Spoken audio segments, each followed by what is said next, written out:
السلام علیکم۔ آج ہم ایک بہت ہی اہم شخصیت حضرت حمزہ بن عبد المطلب رضی اللہ عنہ ان کی زندگی اور ان کے کردار پر تفصیل سے بات کریں گے۔ وعلیکم السلام۔ جی بالکل، جو معلومات ہمارے پاس ہیں ان کی روشنی میں ہم کوشش کریں گے کہ ان کی حیثیت، ان کے اسلام لانے کے واقعے اور تاریخ اسلام میں ان کے مقام کو سمجھیں۔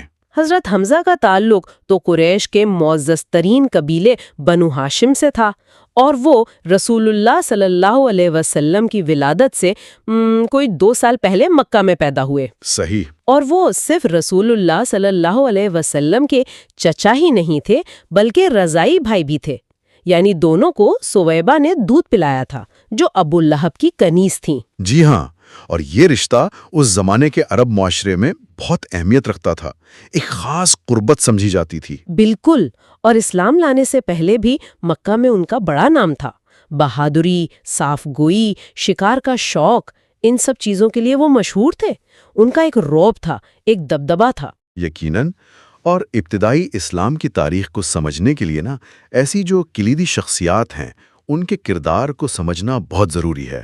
حضرت حمزہ ان میں سے ایک بہت نمایاں نام ہے۔ جی، ان کے فیصلے، ان کی قربانیاں، انہوں نے تاریخ پر گہرے اثرات چھوڑے، اور ان کی زندگی سے ہمیں اس دور کے ماحول کو سمجھنے میں بھی مدد ملتی ہے۔ اچھا، تو ان کے اسلام لانے کا جو واقعہ ہے وہ تو بڑا ہی مشہور اور ڈرامائی ہے۔ یہ نبوت کے 6 سال کی بات ہے۔ جی، وہ بڑا نازک وقت تھا مسلمانوں کے لیے مکہ میں۔ ہاں، تو ہوا یہ کہ ایک دن رسول اللہ صلی اللہ علیہ وسلم صفا پہاڑی کے پاس تھے کہ ابو جہل وہاں آ گیا، اور اس نے آپ صلی اللہ علیہ وسلم کو بہت برا بھلا کہا، نازیبا باتیں کی۔ آپ صلی اللہ علیہ وسلم خاموش رہے۔ وہاں قریب ہی ایک گھر میں ایک کنیز کام کرتی تھی، اس نے یہ سب کچھ دیکھا۔ اب جب حضرت حمزہ شکار سے واپس آ رہے تھے، کمان ان کے ہاتھ میں تھی۔ اچھا۔ تو اس کنیز نے انہیں روکا اور سارا ماجرا سنایا کہ دیکھیں ابو جہل نے آپ کے بھتیجے کے ساتھ کیسی بدسلوکی کی ہے۔ اوہو۔ بس یہ سننا تھا کہ حضرت حمزہ رضی اللہ تعالی عنہ تو غصے سے لال پیلے ہو گئے۔ وہ سیدھا گئے کعبہ کے پاس جہاں ابو جہل بیٹھا تھا اپنے سرداروں کے ساتھ، جی، اور جاتے ہی پوری قوت سے اپنی کمان اس کے سر پر دے ماری۔ ابو جہل کا سر پھٹ گیا، خون بہنے لگا۔ اللہ اکبر۔ وہاں جو لوگ بیٹھے تھے وہ تو حیران رہ گئے، بیچ بچاؤ کرانے آگے بڑھے۔ ظاہر ہے۔ لیکن ابو جہل نے خود ہی کہا کہ حمزہ کو چھوڑ دو، لگتا ہے اسے پتا چل گیا ہے کہ میں نے اس کے بھتیجے کو برا بھلا کہا تھا۔ اچھا، اس نے خود تسلیم کیا ایک طرح سے۔ ہاں، تو دوسرے سرداروں نے حضرت حمزہ سے کہا کہ بھائی آپ کا بھتیجا تو ہمارے باپ دادا کا دین چھوڑ بیٹھا ہے، نیا دین لے آیا ہے، معاشرے میں فتنہ پھیلا رہا ہے۔ روایتی اعتراضات۔ بالکل۔ تو اس پر حضرت حمزہ رضی اللہ تعالی عنہ نے جو جواب دیا وہ تاریخی تھا۔ انہوں نے گرج کر کہا، سن لو سب، میں بھی آج سے محمد صلی اللہ علیہ وسلم کے دین پر ہوں، وہی کہتا ہوں جو وہ کہتے ہیں، تم میں ہمت ہے تو مجھے روک کر دکھاؤ۔ سبحان اللہ، کیا جرت تھی۔ اور یہ کہہ کر وہ سیدھا گئے رسول اللہ صلی اللہ علیہ وسلم کے پاس اور کلمہ پڑھ کر مسلمان ہو گئے۔ یہ واقعہ، جیسا آپ نے کہا، صرف ایک شخص کا مذہب بدلنا نہیں تھا، اس کے اسٹریٹجک اثرات بہت گہرے تھے۔ جی، حضرت حمزہ کا اسلام لانا قریش کے اندر جو طاقت کا توازن تھا اس میں ایک ہلچل مچا دینے والی بات تھی۔ صحیح۔ ان کی اپنی حیثیت، ان کی بہادری وہ ایسی تھی کہ ان کے اس فیصلے نے بہت سے لوگوں کو جو شاید تجسس میں تھے یا ڈر رہے تھے، انہیں بھی سوچنے پر مجبور کیا ہوگا، یا کم از کم مسلمانوں کی مخالفت میں کمی آئی ہوگی۔ اور یہ بات بھی اہم ہے کہ ان کے اسلام لانے کے صرف 2 یا 3 دن بعد ہی حضرت عمر بن خطاب رضی اللہ تعالیٰ عنہ جیسی بڑی شخصیت بھی مسلمان ہو گئی۔ بالکل، یہ تو جیسے یکے بعد دیگرے 2 بڑے ستون اسلام کو مل گئے۔ ان دونوں کے اسلام لانے نے مشرکین کے حوصلے یقیناً بہت پست کیے ہوں گے۔ اور کہا جاتا ہے کہ اسی کے بعد مسلمانوں کو پہلی بار یہ ہمت ہوئی کہ وہ بیت اللہ میں سب کے سامنے نماز ادا کر سکیں۔ جی ہاں، پہلے تو چھپ کر عبادت ہوتی تھی۔ ان 2 واقعات نے مسلمانوں کا مورال بہت بلند کیا، انہیں ایک نئی، آپ کہہ لیں، نفسیاتی برتری ملی۔ لیکن مکہ میں مشکلات تو پھر بھی رہیں، اور آخرکار ہجرت کا حکم آیا۔ نبوت کے 13ویں سال حضرت حمزہ بھی دوسرے صحابہ کے ساتھ مدینہ چلے گئے۔ جی، مدینہ میں انصار نے ان کا استقبال کیا اور وہاں بھی حضرت حمزہ کا کردار بہت فعال رہا۔ اسلامی ریاست کی جو بنیادیں رکھی جا رہی تھیں اس میں وہ پیش تھے۔ بلکہ غزوہ بدر سے پہلے بھی کچھ چھوٹی مہمات تھیں، سرایا جنہیں کہتے ہیں، ان میں بھی آپ کو قیادت سونپی گئی۔ صحیح۔ اور پھر آیا 2 ہجری میں غزوہ بدر کا وہ عظیم معرکہ، حق و باطل کی پہلی بڑی جنگ۔ جی۔ اس جنگ میں تو حضرت حمزہ نے کمال بہادری دکھائی۔ روایتوں میں آتا ہے کہ وہ شیر کی طرح لڑ رہے تھے، دونوں ہاتھوں میں تلواریں تھیں اور بس دشمن کی صفوں کو چیرتے ہوئے آگے بڑھ رہے تھے۔ غزوہ بدر میں ان کی شجاعت کا جنگ کے نتیجے پر فیصلہ کن اثر تھا۔ انہوں نے قریش کے کئی بڑے بڑے سرداروں کو جیسے عتبہ بن ربیعہ انہیں جہنم واصل کیا۔ اس سے قریش کی فوجی طاقت بھی ٹوٹی اور ان کا غرور بھی۔ لیکن قریش یہ شکست بھولے نہیں، وہ بدلہ لینا چاہتے تھے۔ تو اگلے ہی سال 3 ہجری میں وہ ایک بڑا لشکر لے کر دوبارہ آئے مدینہ پر حملہ کرنے، احد کے میدان میں۔ جی، احد کا معرکہ۔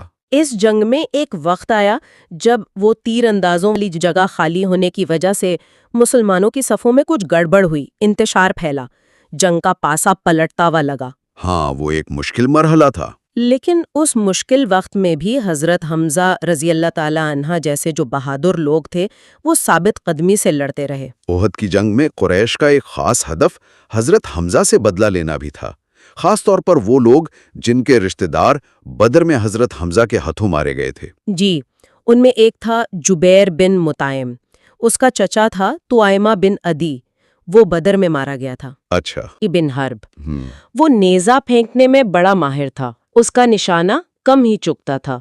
جبیر نے وحشی سے کہا کہ اگر تم حمزہ کو قتل کر دو تو میں تمہیں آزاد کر دوں گا۔ اوہ، آزادی کا لالچ۔ ہاں، اسی لالچ میں وحشی خاص طور پر اسی مقصد سے لشکر کے ساتھ آیا تھا۔ کہتے ہیں راستے میں روز اپنا نیزہ تیز کرتا رہا تھا۔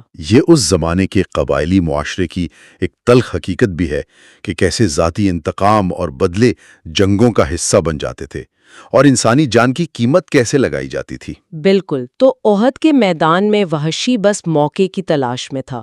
وہ خود بتاتا ہے کہ حمزہ رضی اللہ تعالی عنہ جدھر جاتے تھے صفیں الٹ دیتے تھے۔ وہ کسی چٹان یا درخت کی آڑ میں چھپ کر انتظار کر رہا تھا۔ جی۔ جب حضرت حمزہ رضی اللہ تعالی عنہ قریش کے ایک جنگجو سبا بن عبدالعزیز اس سے لڑ رہے تھے، اسے قتل کرنے کے بعد جیسے ہی پلٹے تو وحشی کو موقع مل گیا۔ اچھا۔ اس نے پوری قوت سے اپنا وہ خاص نیزہ پھینکا، وہ نیزہ حضرت حمزہ کے جسم میں ناف کے نیچے لگا اور آر پار ہو گیا۔ ان للہ و انا الیہ راجعون۔ وحشی خود کہتا ہے کہ نیزہ لگنے کے باوجود حضرت حمزہ غصے سے اس کی طرف بڑھے، لیکن بس چند قدم ہی چل پائے کہ گر پڑے اور شہید ہو گئے۔ اللہ اکبر۔ حضرت حمزہ کی شہادت میدان جنگ میں مسلمانوں کے لیے واقعی ایک بہت بڑا صدمہ تھا۔ وہ صرف ایک بہادر جنگجو نہیں تھے، وہ رسول اللہ صلی اللہ علیہ وسلم کے بہت قریبی عزیز تھے، ایک مضبوط سہارا تھے۔ جی بالکل۔ ان کی شہادت نے وقتی طور پر مسلمانوں کے حوصلے بہت پست کر دیے۔ اور جنگ کے بعد جو ہوا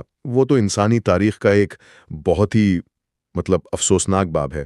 مشرکین کے عورتیں جو لشکر کے ساتھ آئی تھیں حوصلہ بڑھانے، ہاں، ہند بنت عتبہ کا ذکر آتا ہے۔ جی، ابو سفیان کی بیوی ہند بنت عتبہ، اس کا باپ عتبہ بدر میں حضرت حمزہ کے ہاتھوں مارا گیا تھا۔ وہ تو انتقام کی آگ میں جل رہی تھی۔ جب اس نے حضرت حمزہ کی لاش دیکھی تو اس پر جیسے جنون طاری ہو گیا۔ اس نے ان کے اعضاء کاٹے، ناک، کان، جسے مسلح کہتے ہیں، لاش کی بے حرمتی کی، استغفر اللہ۔ اور پھر سینہ چاک کر کے ان کا جگر نکال کر چبانے کی کوشش کی، لیکن نگل نہیں سکی، تھوک دیا، اور پھر وحشی کو بلا کر انعام میں اپنے زیورات اتار کر دیے۔ یہ عمل اگرچہ اس زمانے کی قبائلی دشمنی اور انتقام کی جو روایت تھی اس کے پس منظر میں بھی دیکھیں تب بھی اس کی وحشت، اس کی بربریت غیر معمولی تھی۔ یہ جنگی اصولوں اور انسانی وقار کے بالکل خلاف تھا۔ یقیناً اس نے احد کے المیے کو اور زیادہ گہرا کر دیا۔ بالکل۔ جب رسول اللہ صلی اللہ علیہ وسلم کو حضرت حمزہ کی شہادت کی خبر ملی اور آپ صلی اللہ علیہ وسلم ان کے جسد مبارک کے پاس پہنچے تو ان کی یہ حالت دیکھ کر آپ پر شدید رقت طاری ہو گئی۔ اتنا روئے کہ آپ کی ہچکیاں بند ہو گئیں۔ ایسا غم آپ پر کبھی نہیں دیکھا گیا۔ اللہ! تصور کرنا بھی مشکل ہے۔ یہ منظر دیکھ کر صحابہ اکرام بھی بہت جذباتی ہو گئے اور انہوں نے قسم کھائی کہ اگر ہمیں موقع ملا تو ہم دشمن کے مقتولین کے ساتھ اس سے کہیں زیادہ برا سلوک کریں گے۔ ایک روایت میں آتا ہے کہ خود رسول اللہ صلی اللہ علیہ وسلم نے بھی شدت غم میں یہ فرمایا کہ وہ 30 مشرکین کا مسئلہ کریں گے۔ جی، یہ ایک انتہائی آپ کہہ سکتے ہیں انسانی لمحہ تھا، شدید غم اور غصے کا، بدلے کا خیال آنا، خاص طور پر اتنے پیارے چچا اور عظیم ساتھی کی ایسی بے حرمتی دیکھ کر فطری تھا۔ جی، لیکن یہیں پر پھر اللہ تعالیٰ کی رہنمائی آئی۔ سورۃ النحل کی آیات نازل ہوئیں 126 سے 128، جس کا مفہوم ہے کہ اور اگر تم بدلہ لو تو بس اتنا ہی لو جتنی زیادتی تمہارے ساتھ کی گئی ہے، اور اگر تم صبر کرو تو یقیناً یہ صبر کرنے والوں کے حق میں بہت بہتر ہے۔ سبحان اللہ۔ اور اے نبی، آپ صبر ہی کیجئے، آپ کا صبر کرنا اللہ ہی کی توفیق سے ہے، اور ان مخالفین کے حال پر غم نہ کھائیں اور نہ ان کی چال بازیوں سے تنگ دل ہوں۔ یقیناً اللہ ان لوگوں کے ساتھ ہے جو متقی ہیں اور جو احسان کرنے والے ہیں۔ کیا کمال کی آیات ہیں۔ بالکل، ان آیات نے ایک واضح راستہ دکھا دیا۔ پہلے تو بدلے کی اجازت، مگر حد مقرر کر دی کہ زیادتی نہ ہو، لیکن فوراً ہی اس سے بہتر راستہ بتایا صبر کا۔ اور صبر کے لیے بھی اللہ کی توفیق مانگنے کا کہا۔ جی، اور پھر بتایا کہ اللہ کی مدد کیسے ملے گی؟ تقویٰ اور احسان سے۔ ان آیات کے نازل ہونے کے بعد رسول اللہ صلی اللہ علیہ وسلم نے اپنی قسم کا کفارہ ادا کیا اور بدلے کا ارادہ چھوڑ دیا۔ اور یہ صرف کہا نہیں، کر کے دکھایا۔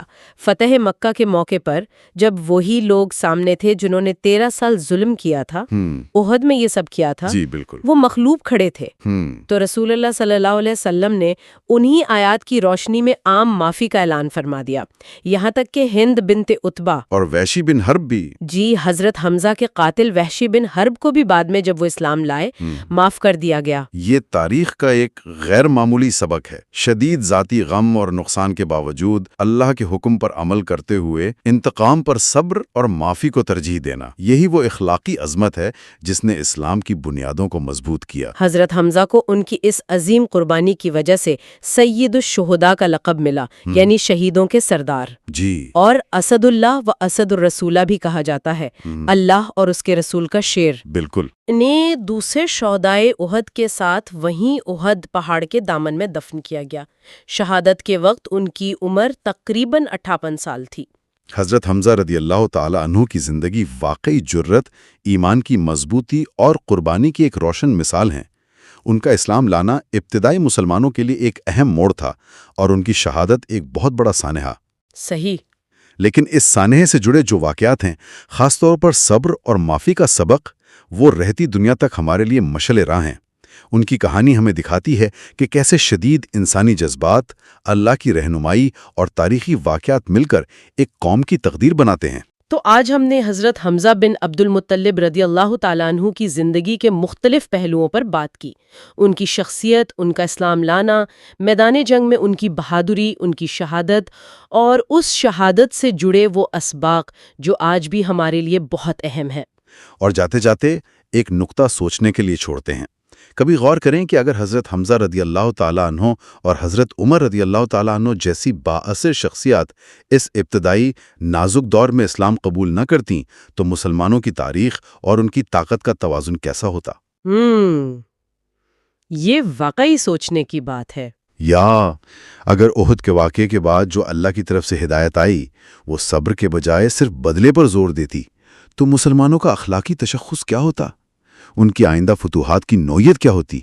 یہ سوال ہمیں انفرادی کردار، خدائی رہنمائی اور تاریخ کے بڑے دھارے کے درمیان جو گہرا تعلق ہے اس پر سوچنے کی دعوت دیتا ہے۔